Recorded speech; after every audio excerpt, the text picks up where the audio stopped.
Elden Ring is currently one of the most talked about games in the world, and it has attracted thousands of brand new players who have never experienced a Souls game before. This is an exceptionally welcome development, and almost everyone I see is praising it as much as it deserves, but only roughly 50% of players have actually killed the first boss. The game is hard, but it's not meant to be impossible. So here's a couple of quick tips for all you maidenless beginners. Okay, firstly we're going to talk about stats. Now, for starters, you can ignore all of the numbers on the left for now, because this is a build that I've spent a lot of time on, and these are the stats that I currently have allocated. It is a PvE, that is player versus enemy, like single player stat line. I will be changing it when I do PvP. But either way, the stats on the right are the stats that you start with if you start with the Wretch, which we all know is the elite starting class. But you can start with whatever you feel is best for you. Now, it's gonna seem very tempting to be very diverse as you level up. You know, maybe you're thinking, oh, it'd be cool to have a bit in Arcane, a bit in Faith. Oh, I picked up this really cool spell that needs 20 intelligence, so I'm going to invest in intelligence. And I do encourage you to be, you know, very creative with the way that you play.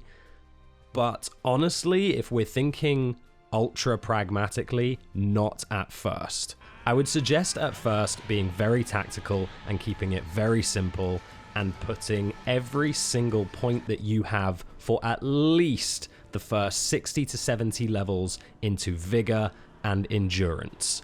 Everything else is useless to you in the early game. I know you find a strength weapon that maybe requires 40 strength and you really want to wield it, and you think you're going to be absolutely meta when you finally get to wield this weapon. I'm afraid that's not quite how it works. I know it looks really cool. You can play it later on in the game. You're not going to complete the game in 60 levels. I truly encourage you to put everything you have into Vigor and Endurance until you have at least 40 Vigor, because that is the Vigor soft cap, which means that when you start putting points into Vigor after 40, you will get less health per point, and I believe the soft cap for Endurance is 30. I could be wrong there, but definitely put everything into Vigor and Endurance so you have a massive health bar and you can tank these hits in the early game. Okay, so this next bit is going to be regarding weapons. As you can see, I'm at the Round Table Hold, which is the kind of home base or Firelink Shrine if you play Dark Souls 3. And we're going to go to this vendor, and we're going to buy the very simple Rapier. Now, you may already have the Rapier if you chose the starting class that carries it.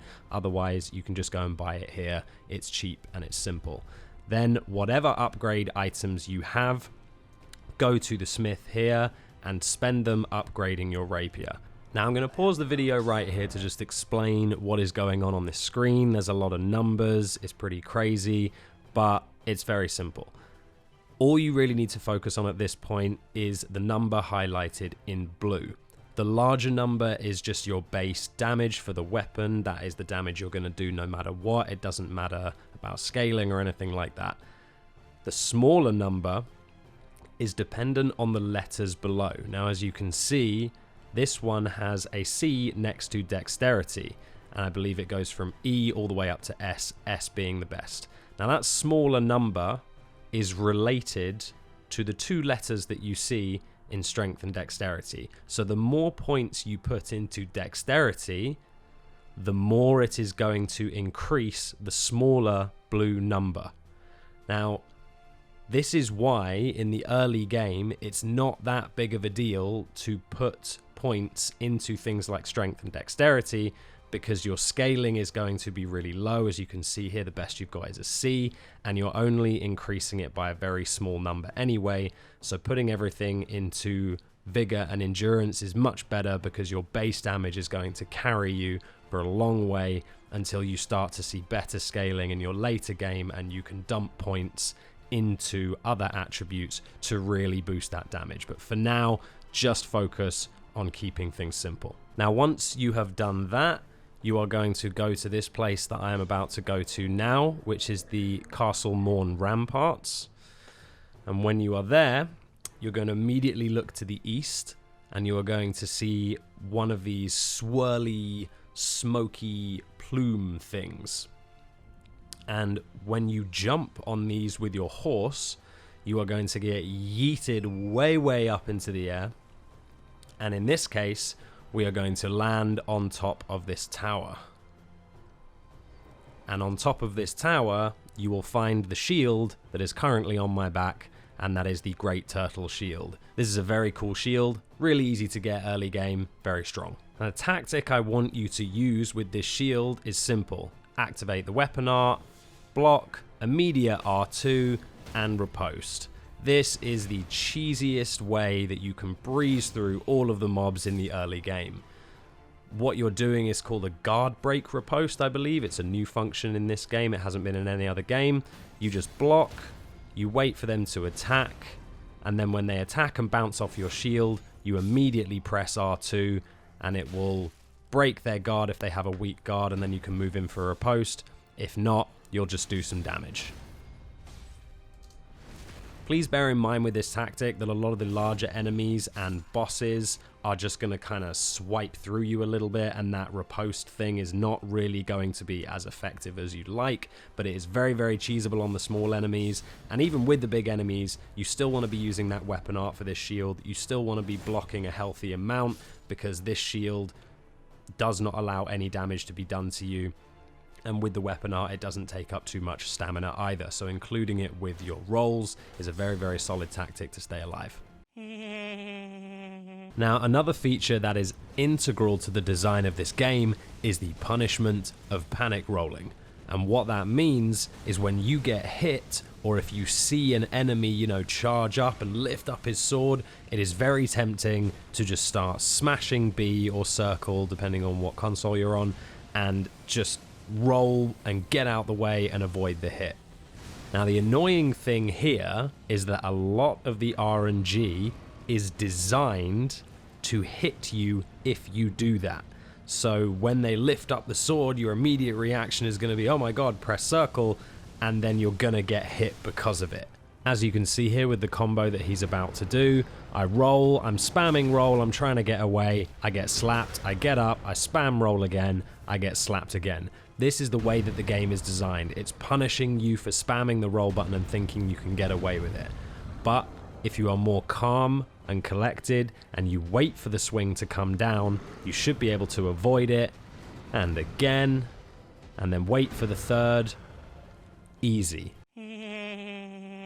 Okay, the final thing that I wanted to suggest is a very small detail, but it's very easy to just get out of the way, and it's a really, really good item to have, and it's available early game. So first, you're going to go to the starting area, which is this graveyard section, and you are going to need a stone sword key or two in order to unlock this, but with a little bit of exploring, I'm sure you'll find a couple. You will go to this little gargoyle statue here. You will put the stone sword key in his head, and it will unlock the aforementioned area. Flick. Right. When you go down into this area, make sure you don't roll, because if you roll while you are in a poison lake, it means that the poison will keep proccing and keep growing whilst you are not even in it. So you want to avoid that. These chariot things are arguably the most irritating thing that exists in this game. They will absolutely one-shot you unless you have enough health, and even if you have mucho health, they will still take away the vast majority of it. You can avoid it just by going into these little cubby holes, go through that little archway, jump down, get to this bit where it's the ramp, and then just off the edge, very, very gently, fall. Boom. Now, you can run past all of these enemies, you can do the whole area, it doesn't make too much of a difference. It's not a super high level area, so you should be able to handle it if you're careful. There is a very irritating fire thing down here, you got to be very quick to get into this side section, and then immediately run out and beat it before it comes back next. And then down here is going to be the item. Now, bear in mind, when you do this for the first time, a grafted scion, I think, is going to drop down and try to fight you immediately. You can just grab the item that sits on this little thing if you want, and then just die and go out. it doesn't really matter. But what it will be is something called the Erdtree's Favor. Erdtree's Favor is identical to the Ring of Favor from previous Dark Souls games. It raises your health, stamina, and maximum equip load, and as we previously discussed, these attributes are essential early game, and this is a super easy item to get at the very beginning of the game once you have a Stone Sword key. If you thought this video was helpful, or if you have any other Elden Ring questions, please let me know in the comments. I'd be happy to make more content, and also please like and subscribe. I'd really appreciate it. Later.